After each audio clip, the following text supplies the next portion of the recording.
You're listening to the Courtyard Club Call by the Scarf. You're listening to the Courtyard Club Call by the Scarf Bagara War, part of the Talksport fan network. By county fans, for county fans. Hey guys, here we are, another episode of the Courtyard Club Call. I am Jimmy Harmer, and I am joined by a band of merry men to discuss the away performance against Wigan, the 2-0 victory. So, yeah, we've got Dan Culverwell with us. Hi, Dan. Evening. We're struggling there. We've got more technical faults than Barclays Bank, but we are getting there. We are. We got Dave Whitehead with us. Afternoon.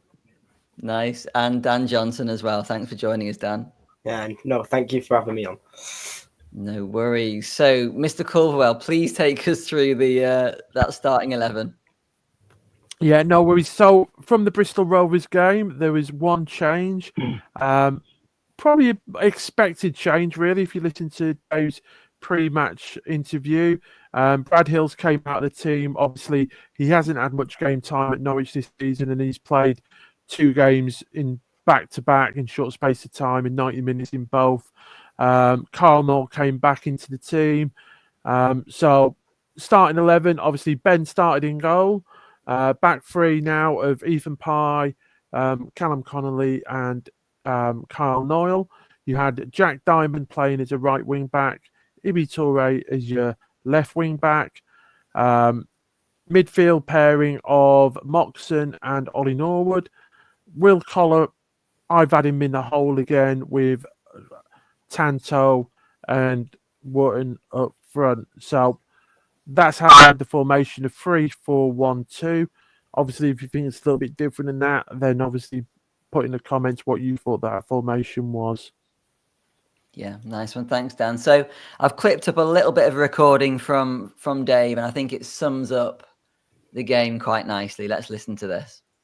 Made the impact in terms of the goal involvement. We've tweaked our shape fractionally, but that's then give us real impetus in that back bit of the game, and we've gone on and deservedly got a second and then managed the game really, really well. But we are again thankful that Corey's made 2 really big saves in that second half, one at 0-0 and then one at 2-0. Short but sweet. So, I mean, a little bit out of sync from how the game went, but we've got to say the 2 subs definitely made a difference. And Corey, well done for him. I feel really, really good for him coming on at half-time. Couldn't have been easy. And he made 2 absolutely stonking saves, but we'll talk about that later. So, should we get started on the fans, Dave? So, 3,500, you were there. I know you were there because I sat with you. Yeah. Dan, you were there. I was there. Dan Culverwell, you were there as well. So a full house of people. Yeah, we managed to get there in the end. Oh, yeah, I believe your coach, some sort of problem with it. Is that right? Yeah, it was an adventure. We were on the SK6 coaches. It was good natured and good laugh, and we'll do it again, definitely. But yeah, definitely an adventure, driving down wrong way streets and cul-de-sacs and getting lost a little bit, and then we managed to get through the turnstiles with about 4 minutes to go before kick-off. So we managed to get in there, and that's all that matters. Yeah. Was you on coach number 2, Dan? Yeah, coach number 2, the famous coach number 2. Do you want to say why it's famous, Dave? Yeah. So it's you that's in trouble for doing what you shouldn't have done in the toilet, then, is it? No, I was fully aware of the rules of the toilets and what numbers were allowed, and I can honestly say I did not visit the toilet on the coach, so it was not me and it was not Toby. In all fairness, they're not built for big guys, are they, mate? So I can sympathise. I'm not even going to try and get into that space, to be honest. There's no way I can get in that either. Yeah. I mean, surely you can hold on to a number 2, surely, for like an hour. Tuck it back in, that's what I say. Anyway, yeah, so good news, you did arrive eventually, Dan, and you didn't miss any of the game, although that first half was pretty shit, to be fair. So if you had missed any of that first half, I don't think you'd have been too disappointed. But yeah, Dave, 3,500 fans, good atmosphere? cracking. Yeah, made a lot of noise. Didn't really hear much of any of them because of how empty it was. But yeah, it was belting. Made a lot of noise. Those lot. Yeah.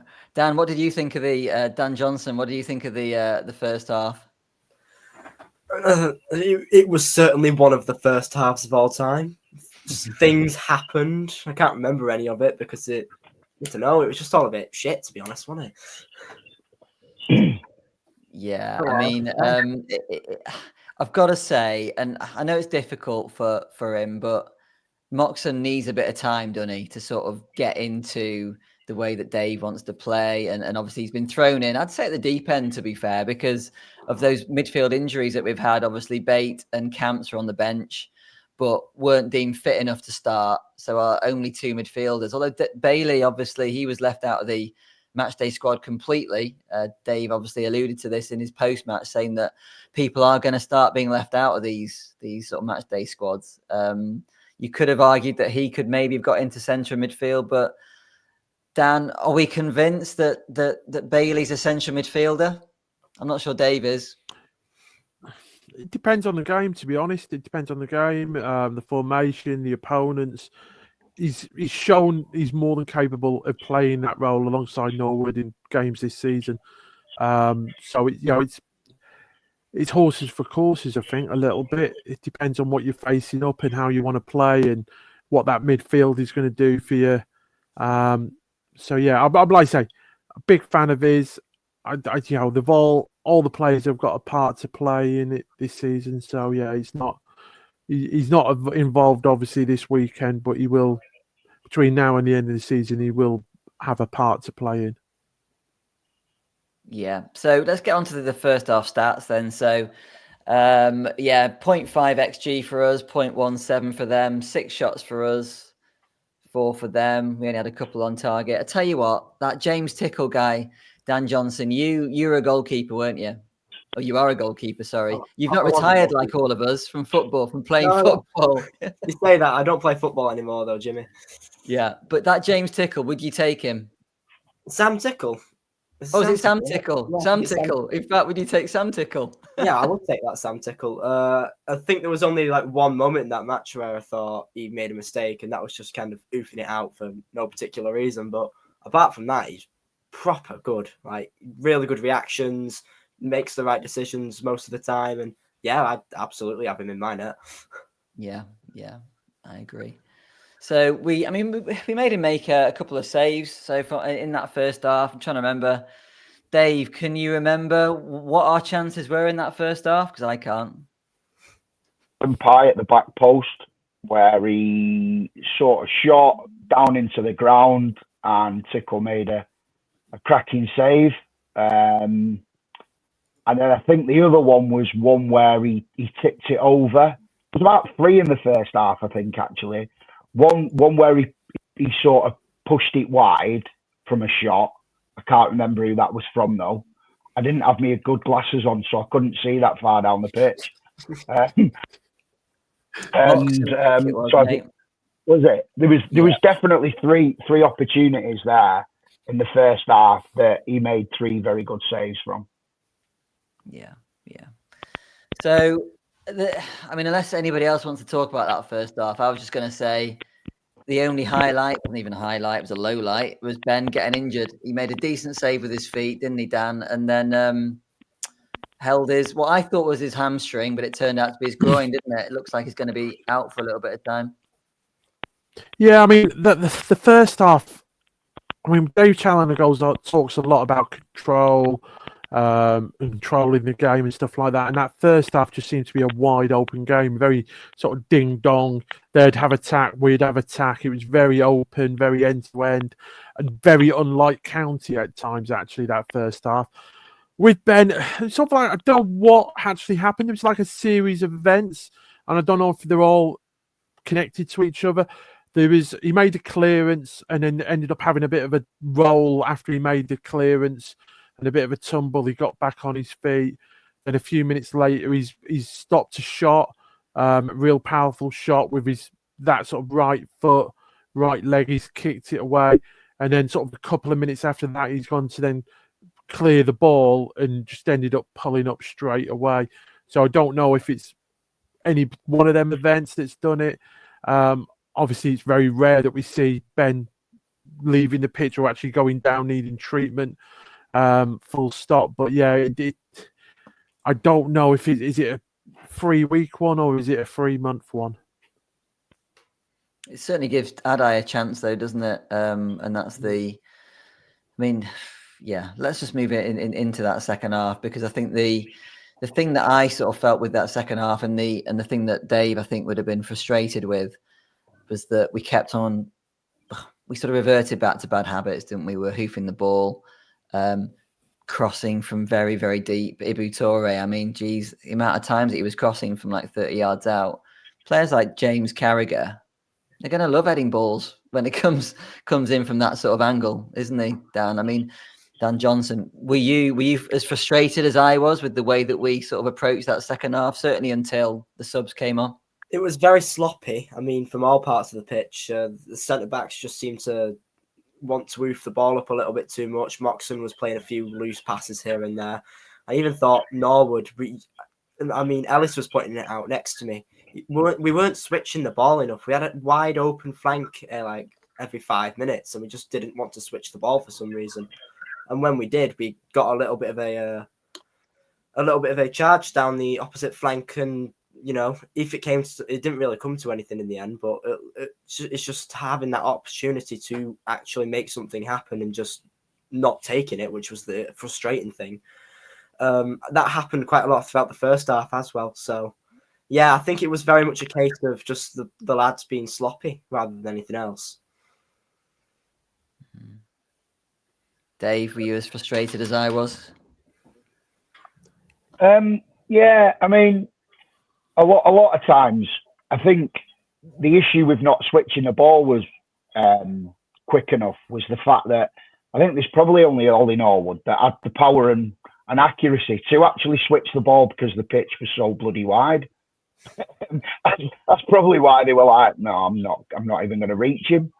But yeah, it was frustrating, I must admit.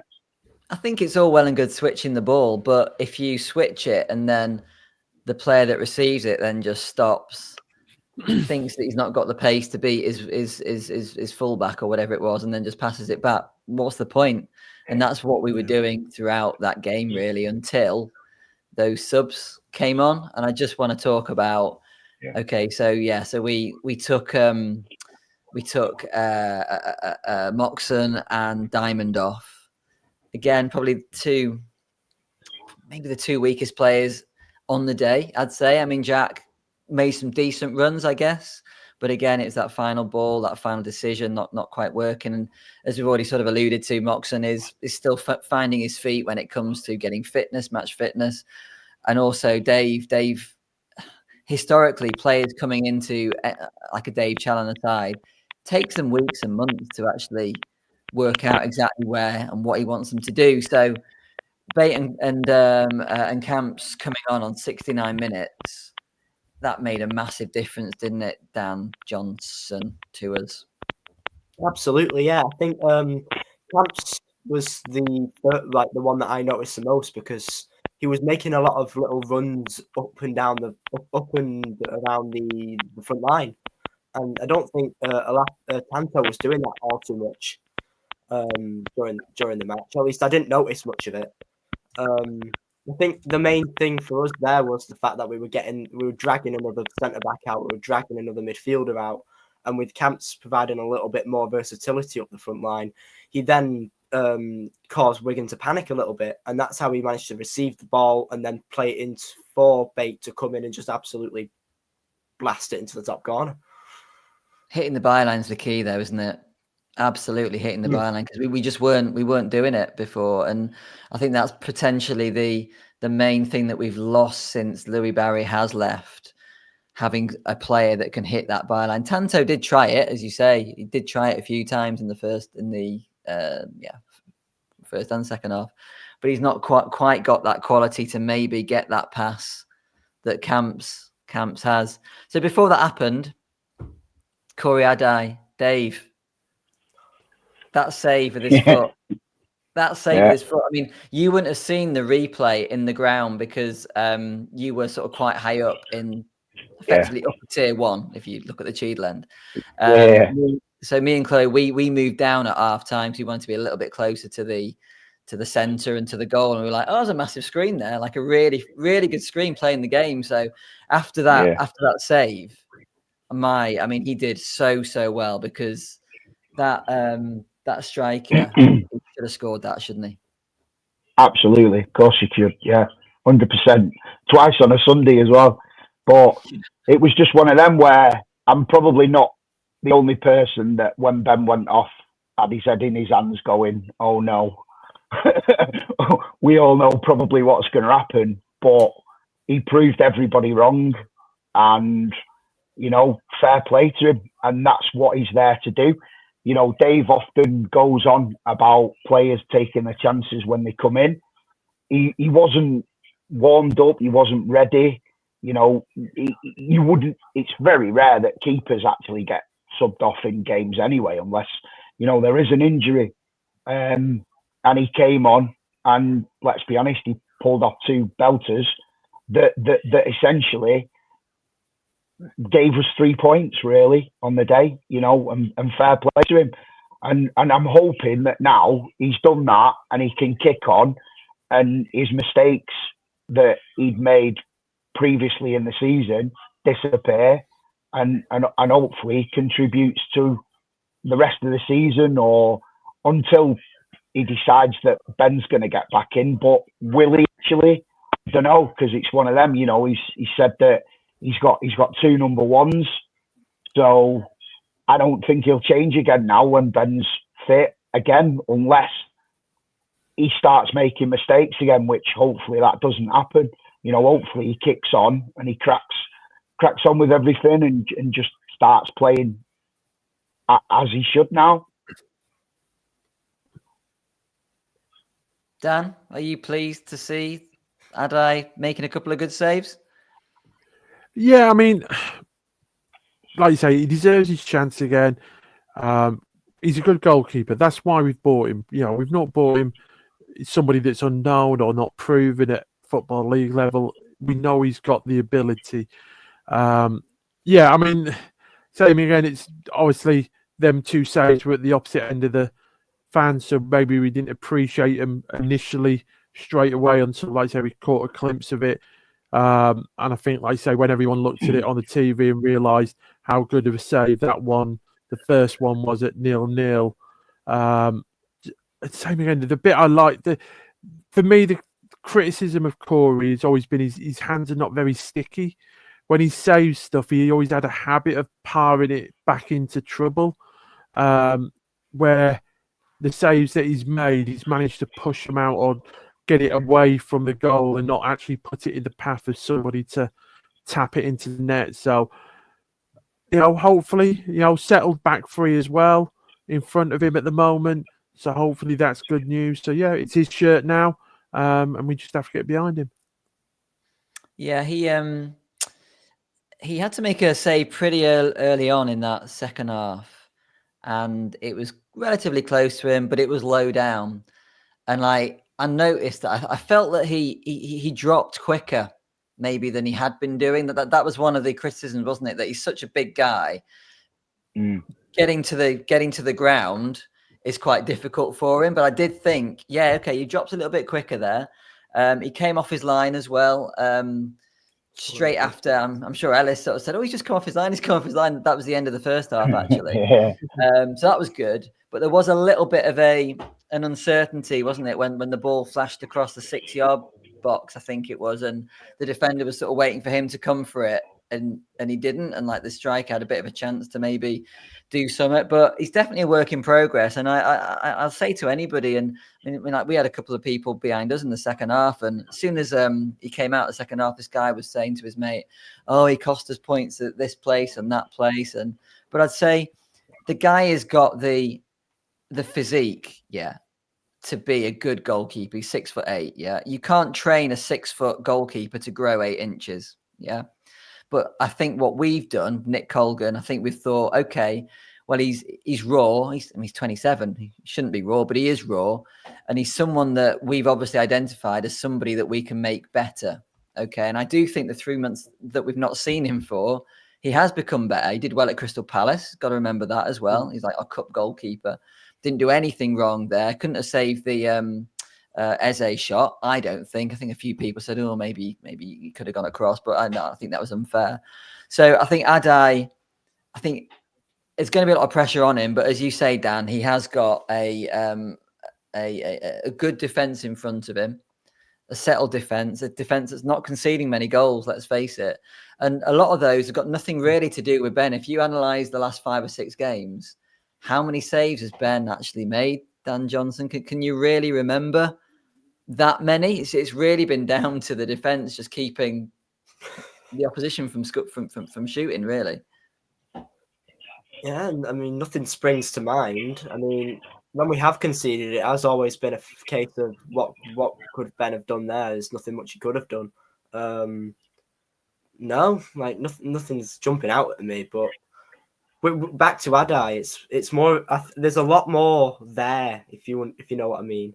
There's you've seen a very visual upgrade in like the way he's playing. Like the main thing for me is that he did come off his line at one point.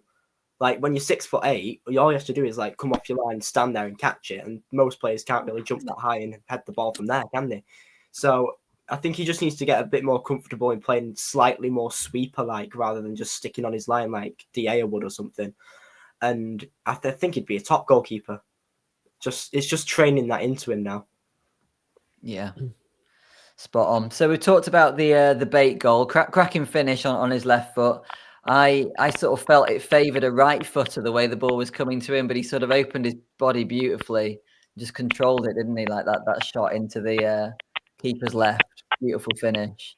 And then we've done this recently. Someone will remind me which game it was, but we've scored like 2 in 3 minutes, and you could see after we scored that goal on 79, the press was just spot on, wasn't it? We were like, right, we're going for the second now.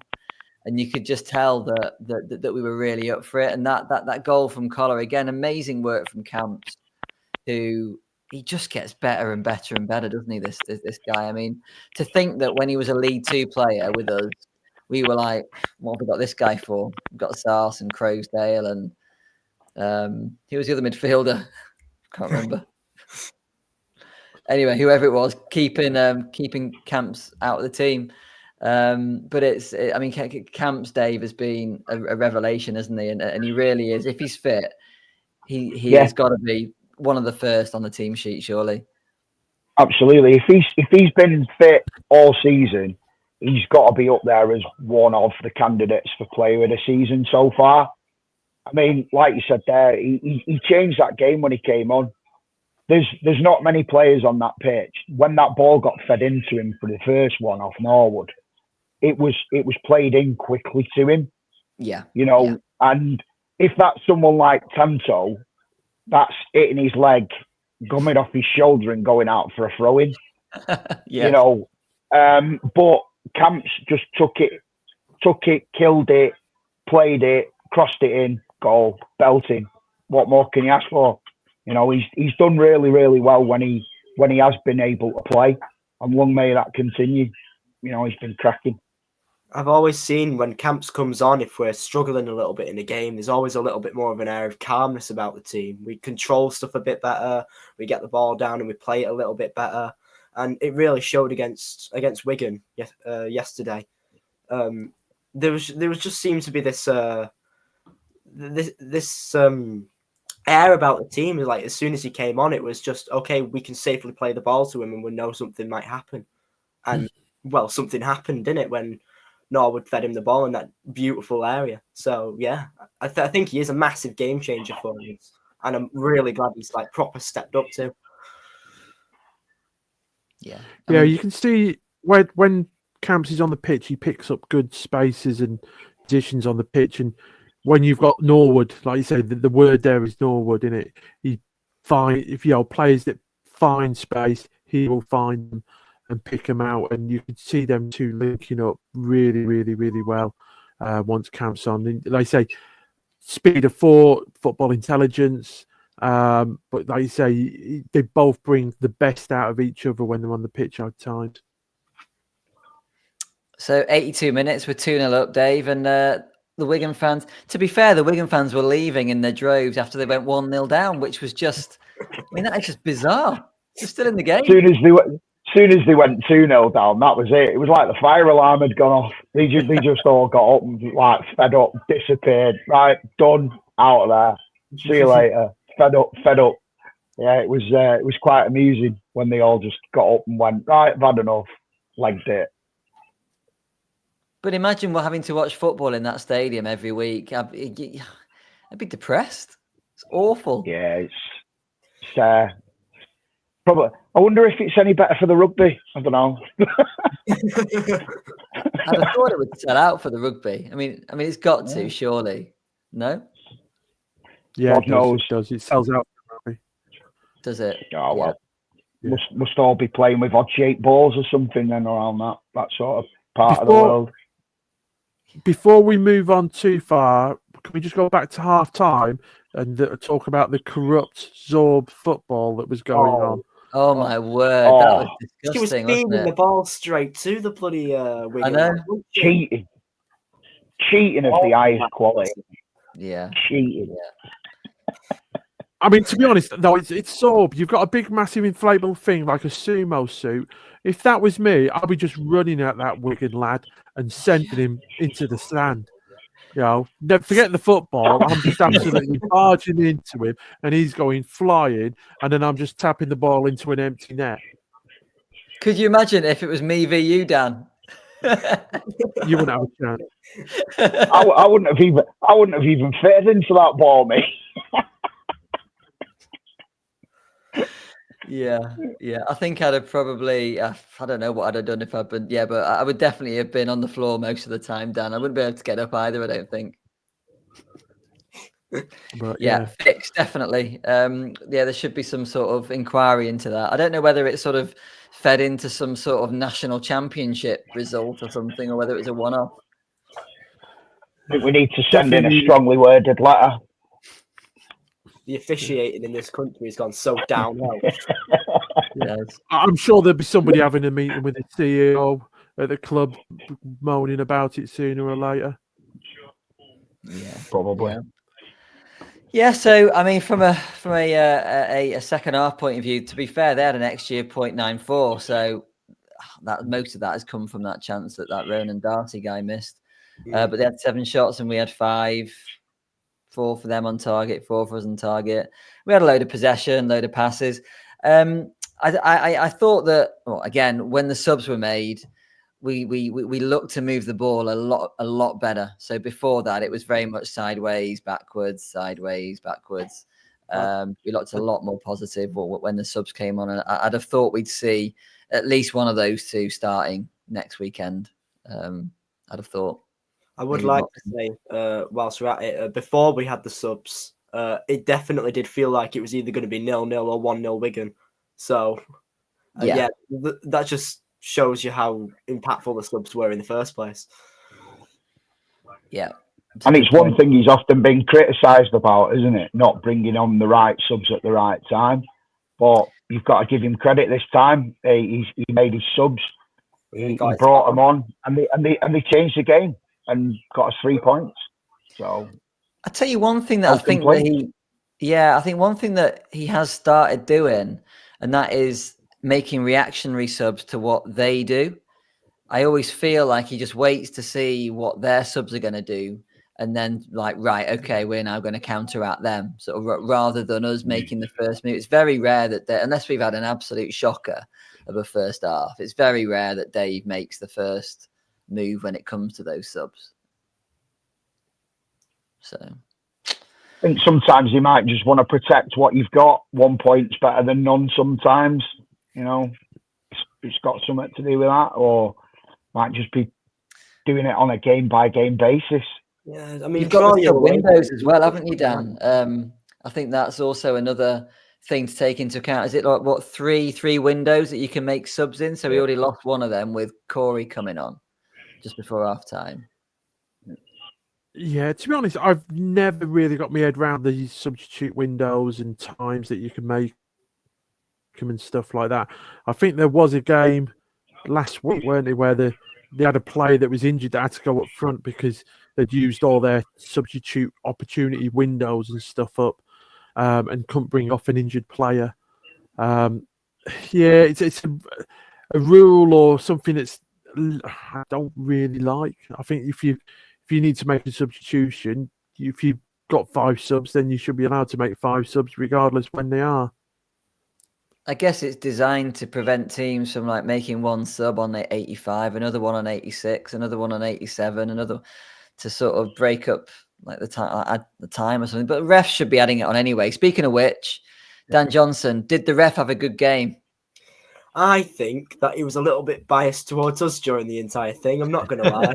There was 1 or 2 where I was questioning his decisions just based on like how much he just seemed to give us like soft free kicks all over the place. I don't think that the Noyle tackle was 1 in the box or 2 a foul. I thought he got the ball quite cleanly, and it was a good tackle, and they all got the knickers in a twist. But apart from that though, he just, I don't know, he just seems to be a little bit biased. I'm not gonna lie. I think the loudest the Wigan fans were, Dave, was when I think he gave a free kick against them or something, and it's like, oh, there are some fans in this ground. They had a big old moan, didn't they? At some point, it's like no, the loudest they were when they cheered for their phantom goal that actually was nowhere near. That was definitely the loudest they actually got because they thought they'd scored and they didn't. Which one was that? Corey saying It was in the first half. Was it Corey saving the second? Yeah, when Corey saved it, they all got up and they all started cheering. Yeah. They didn't go in. They thought it went in the back of the net when Corey saved it, but obviously he's tipped it round the post. But yeah, that was they were sort of celebrating and singing away to that. But yeah, it was a. Go on, Dan. No, I was saying it's just a weird, like I say, it was not many years ago they were in the Premier League, Wigan. They would sell that place out left, right, and centre. I know the attendance given was something like 13,000, but no way there was 13,000 in that stadium by any means. I don't even think there weren't even 3,500 county fans for me. There was more nearer to 4,000, if not more than 4,000. Because that, like I say, but there was no way near, like I say, 10,000, 9,000 by any means. Well, official figures by, I think, Sam Byrne was that there was 12,500 in there. I don't know the exact number, obviously, but the county lot was 3,497. I saw that. But whether or not that's... we had a few that maybe paid on the day, which obviously don't count because they need to maybe have a bit of a tax fiddle or something. Who knows? Do you think that still goes on, Dave? Of course it does. Yeah. Everybody does it. Every business does it. Every business does it. Not me, though, obviously, because, Where there's cash, there's always a chance, isn't there? That's it, isn't it? You always lose some cash down the back of a sofa or whatever it is that they do, yeah. Good, okay. Unless we want to say anything else about that game. Anybody else want to say anything else, or we'll just move on to the table? No?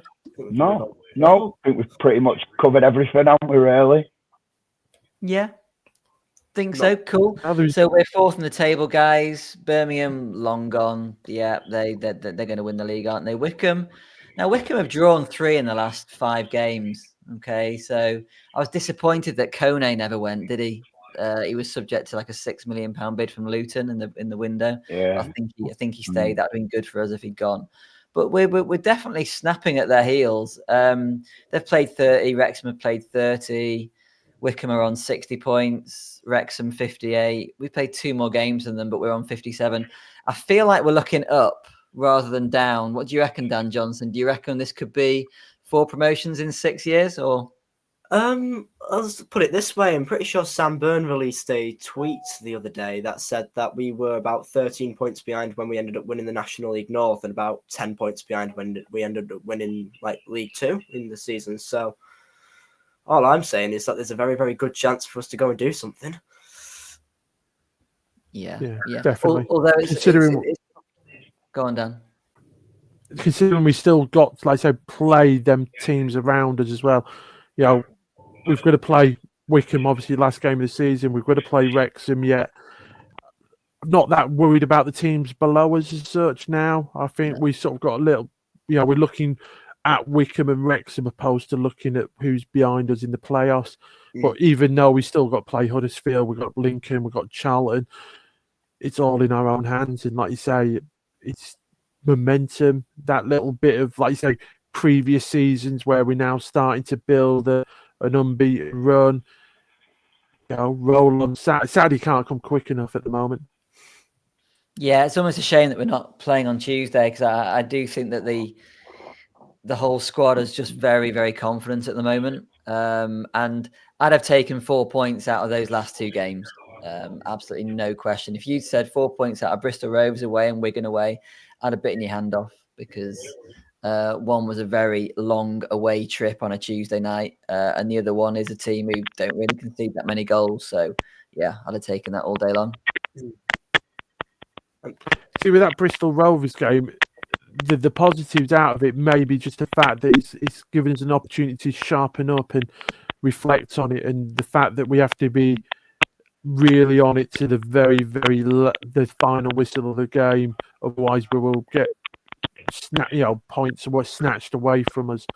So it's like one of them ones. What's better, to lose 1-0 or is it better to lose 5-0?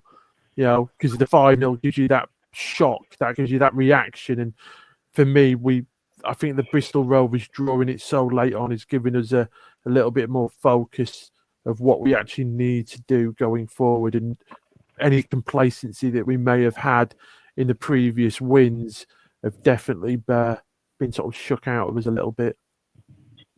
Yeah, agreed. Apologies for any sort of dodgy crackling that you can hear on the audio. Not sure what that is. Got some sort of audio gremlins in there, but hopefully we'll get it sorted.